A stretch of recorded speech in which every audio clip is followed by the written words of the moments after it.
व्हिडिओमध्ये बघूया या प्रकारवरील प्रश्न आपण कशा इझीरित्या सोडवू शकतो। बघा मी प्रथम प्रश्न वाचतो। 7 कप व 5 बशीची एकूण किंमत 81 रुपये आहे। 5 कप व 7 बशींची एकूण किंमत 75 रुपये आहे, तर एक बशी व एक कप व एक बशीची किंमत किती। बघा तुमच्या पुढे 4 ऑप्शन दिले आहेत आणि या प्रश्नाचं उत्तर आपण काही सेकंदमध्ये कसं काढू शकतो ते आजच्या व्हिडिओमध्ये बघणार आहोत। व्हिडिओ आवडल्यास व्हिडिओला लाईक करायचं, चॅनलला शेअर करायचं आणि सबस्क्राइब करायचं। बघा आता मी प्रश्न मांडणी करून घेतो। बघा 7 कप आणि 5 बशीची एकूण किंमत आपल्याला इथे किती दिली आहे, 81 रुपये दिले आहेत। आता कशी मांडणी करायची बघा, आपल्याला 7 कप आणि म्हटलं आहेत म्हणून प्लस 5 बशीची एकूण किंमत किती दिली आहे, 81। बघा मी कशा प्रकारे मांडणी करून घेतो। नंतर आपल्याला म्हटलं आहे 5 कप व 7 बशीची एकूण किंमत 75 रुपये, ठीक आहे। पुढे आपल्याला म्हटलं आहे 5 कप आणि 7 बशी, ठीक आहे, याची किंमत आपल्याला प्रश्नामध्ये दिली आहे 75 रुपये। बघा आता आपण कसं करायचं बघा, पहिली इथे आपण कप ठेवला आहेत आणि इथे बशी ठेवली आहेत। आपण पहिली जी किंमत काढणार आहेत ते आपले कपची निघणार आहेत। आता कसं करायचं बघा, आता हे सोडवण्यासाठी बघा पहिले तिरप्या गुणाकारातील या दोन याचा फरक घ्यायचा आणि याचा फरक घ्यायचा। बघा म्हणजे आपण 5 आणि 75चा गुणाकार करायचा आणि 7 आणि 81चा गुणाकार करायचा, याचा फरक घ्यायचा। बघा कसं करणार, 75 गुणेला 7 करायचं। बघा 5 5 25, 5 2 राहतात, 7 5 35, 36 आणि 37 मायनस आता 7 आणि 81चा गुणाकार करायचा, 7 1 7, 7 8 56, हे येतात आपल्याकडे 567। भागाकारामध्ये बघा, भागाकारामध्ये आता पुन्हा इकडे बघा या दोन याचा तिरप्या गुणाकाराचा फरक घ्यायचा, म्हणजे 7 गुणेला 7 आणि 5 गुणेला 5 घ्यायचं। म्हणजे 7 गुणेला 7 केलं तर आपल्याला मिळणार आहे 49 आणि 5 गुणेला 5 केलं तर आपल्याकडे मिळणार आहे 25। आता वरच्या याचे जर आपण वजाबाकी केलीत बघा, 567 म्हणून 375 गेलं, प्लस मायनसचा डिफरन्स घ्यायचा नाही, प्लसचं साईन द्यायचं, तर आपल्याकडे शिल्लक राहतात 192। बघा तुम्ही वजाबाकी करून शकतात, 49 मधून 25 गेले तर आपल्याला मिळतात ही 24। आता याचा आपण भागाकार करून घ्यायचा। याचा जर आपण भागाकार केला तर बघा 12 दुने 24, 12 1 12, 7 राहतात, 12 सकन 72, 16। आता हे 2 यानं पुन्हा भाग देऊ, 2 1 2, 2 8 16, तर बघा आपल्याला उत्तर काय मिळालं, 8।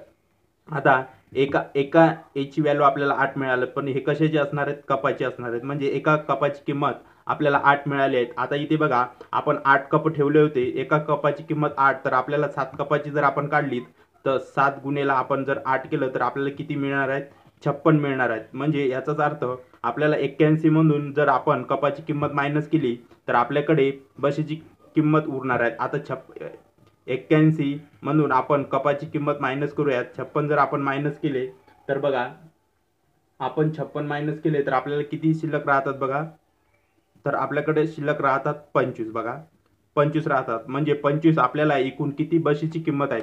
आता बघा एकूण 5 आपल्याला इथे 5 बशीची किंमत याच्यात इन्क्लूड होती, म्हणजे 5 बशीची किंमत किती मिळाली, 25। जर आपण एका बशीची किंमत काढायची म्हटलं तर 25 भागेला 5 केलं तर आपल्याला एका बशीची किंमत किती मिळत आहेत, 5 मिळत आहेत, ठीक आहे। आता बघा एका कपाची किंमत 8 मिळाली, एका बशीची किंमत 5 मिळाली। आपल्याला प्रश्नामध्ये एक बशी आणि एक कपाची किंमत विचारली होती, म्हणजे बघा एका कपाची किंमत 8 आणि एका बशीची किंमत 5, असं जर आपण केलं 8 5 13, तर याचं उत्तर येणार आहे 13, जे की ऑप्शन क्रमांक 2 मध्ये अशा प्रकारचं उत्तर आपल्याला बघायला मिळतं। बघा आता अशाच प्रकारच्या प्रश्नामध्ये आपल्याला 2 कप 3 बशी, 10 कप 1 बशी काहीही विचारलं तर आपण सुरुवातीला 1 कप आणि 1 बशीची किंमत काढून घ्यायची आणि जेवढं सांगितलं आहे तेवढ्याने त्याला गुणायचं। बघा अशा प्रकारचा आणखी एक प्रश्न घेऊ। व्हिडिओ जर समजत असेल तर व्हिडिओला लाईक करायचं, चॅनलला शेअर करायचं आणि सबस्क्राइब करायचं। बघा तशाच प्रकारचा आपला दुसरा प्रश्न, 4 आंबे व 6 संत्री यांची खरेदी किंमत 24 रुपये आहे व 3 आंबे व 5 संत्री यांची खरेदी किंमत 19 रुपये आहे, तर 2 आंबे व 10 संत्री याची खरेदी किंमत किती। आपण ज्याप्रमाणे पहिला प्रश्न सोडवला त्याचप्रमाणे याचं सुद्धा उत्तर काढू शकतो, परंतु तिथे आपल्याला एक बशी व एक कप विचारलं होतं, इथे आपल्याला 2 आंबे व 10 संत्री विचारले, काही हरकत नाही। त्याच प्रकारे प्रश्न हा सॉल्व्ह करायचा। बघा आपल्याला सर्वप्रथम काय म्हटलंय, 4 आंबे व 6 संत्री, काय करायचं बघा, 4 आंबे आणि प्लस 6 संत्री याची एकंदरीत किंमत आपल्याला किती दिली आहे, प्रश्नामध्ये 24 दिली आहे, तर 24 लिहून घ्यायचे, ठीक आहे। त्यानंतर पुढे आपल्याला म्हटलंय 3 आंबे व 5 संत्री, बघा 3 आंबे आणि 5 संत्री याची एकंदरीत किंमत किती दिली आहे, आपल्याला प्रश्नामध्ये 19 दिली आहे, तर हे 19 लिहून घ्यायचं। आता जे सर्वप्रथम आपण जे ठेवलं आहे तेच त्याची व्हॅल्यू आपण काढणार आहेत, म्हणजे सर्वप्रथम आपण काय ठेवलं आहे, तिथे आंबे ठेवले आहेत, तर आपली पहिले व्हॅल्यू आंब्याची निघणार आहे। आता काय करायचं बघा, पुन्हा त्याच प्रकारे तिरपा गुणाकार करून घ्यायचा। कसा करणार बघा,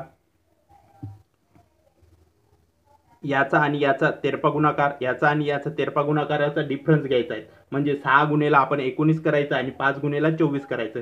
ठीक आहे. आता याचा गुणाकार करून घेऊया. 9 सकन 9 सकन 54, 54 सी 4, बाकी राहतात 5, 9 1 9 5 11, 111. पुन्हा 5 गुणेला 24 करायचं. ठीक आहे. 5 चोक 20, हे राहतात 0 2, 5 दुणे 10 आणि 2 12, हे येतात 120. ठीक आहे. 114 भागे 100 मायनस 120. आता पुन्हा काय करायचं बघा, याच्यातील फरक घ्यायचा. म्हणजे 4 गुणेला 5 करायचं आणि 6 गुणेला 5 करायचं. 4 गुणेला 5 केलं तर आपल्याकडे येतात 5 चोक 20 मायनस पुन्हा 3 आणि 6 चा गुणाकार करायचा, 6 त्रिक 18. आता जर बघा 114 म्हणून 120 गेलं तर आपल्याकडे शिल्लक किती राहतात 6 आणि 20 म्हणून 18 गेला, आपल्याकडे शिल्लक राहतात 2. आता याचा जर भाग दिला आपण, बे 1 बे, बे त्रिक 6, म्हणजे आपल्याला 1 ची व्हॅल्यू किती मिळाली आहे 3. म्हणजे आपल्याला 1 आंब्याची व्हॅल्यू 3 मिळाली आहे. आणि इथे आपण काय पुट केलं आहे, 4 आंबे पुट केले आहेत. एका आंब्याची किंमत 3, तर 4 आंब्याची किंमत आपल्याला कशी काढावी लागेल, 4 गुणिला 3 केलं तर आपल्याला 3 आंब्याची किंमत किती मिळाली 12. याचाच अर्थ या 24 मध्ये 3 आंब्याची किंमत इन्क्लूड आहे. आता जर का आपण यामधून या टोटल मधून आंब्याची किंमत मायनस केली तर आपल्याकडे संत्रीची किंमत उरणार आहे. म्हणजे 24 मधून आपण जर का 12 मायनस केले तर आपल्याला 12 ही व्हॅल्यू मिळाली. आता बघा आपल्याला एकूण आपण किती इथं संत्री ठेवली होती, 6 संत्रीची किंमत 12 आहे. तर एका संत्रीची किंमत काढायची असेल तर आपण 12 भागीला 6 केलं, 6 दुणे 12, तर एका संत्रीची किंमत आपल्याला किती मिळाली, 2 मिळाली. ठीक आहे. परंतु आपल्याला आता बघा प्रश्नामध्ये आपल्याला एका आंब्याची किंमत 3 मिळाली आणि एका संत्रीची किंमत 2 मिळाली. तर आपल्याला 2 आंब्याची किंमत काढायची आहे. 2 आंब्याची किंमत कशी काढणार, 2 गुणेला 3, म्हणजे एका आंब्याची किंमत 3, तर 2 आंब्याची किंमत किती मिळाली आहे आपल्याला, 6 मिळाली. ठीक आहे. नंतर आपल्याला 10 संत्रीची किंमत काढायची आहे. एका संत्रीची किंमत 2 मिळाली, तर 10 संत्रीची किंमत कशी काढणार, 2 गुणेला 10 केलं तर आपल्याला किती मिळत आहेत, 20. आता आपल्याला प्रश्नामध्ये त्यांची एकंदरीत खरेदी किंमत काढायची आहे. बघा आपल्याला 2 संत्रीची खरेदी किंमत 6 मिळाली आणि 10 खरेदी किंमत 20 मिळाली. जर याची आपण टोटल केली 20 अधिक 6, तर याचं उत्तर आपल्याला किती मिळत आहे, 26. जे की बघा ऑप्शन क्रमांक 2 मध्ये अशा प्रकारचं उत्तर आपल्याला पाहायला मिळतं. व्हिडिओ आवडल्यास व्हिडिओला लाईक करा, चॅनलला शेअर करा आणि सबस्क्राईब करा.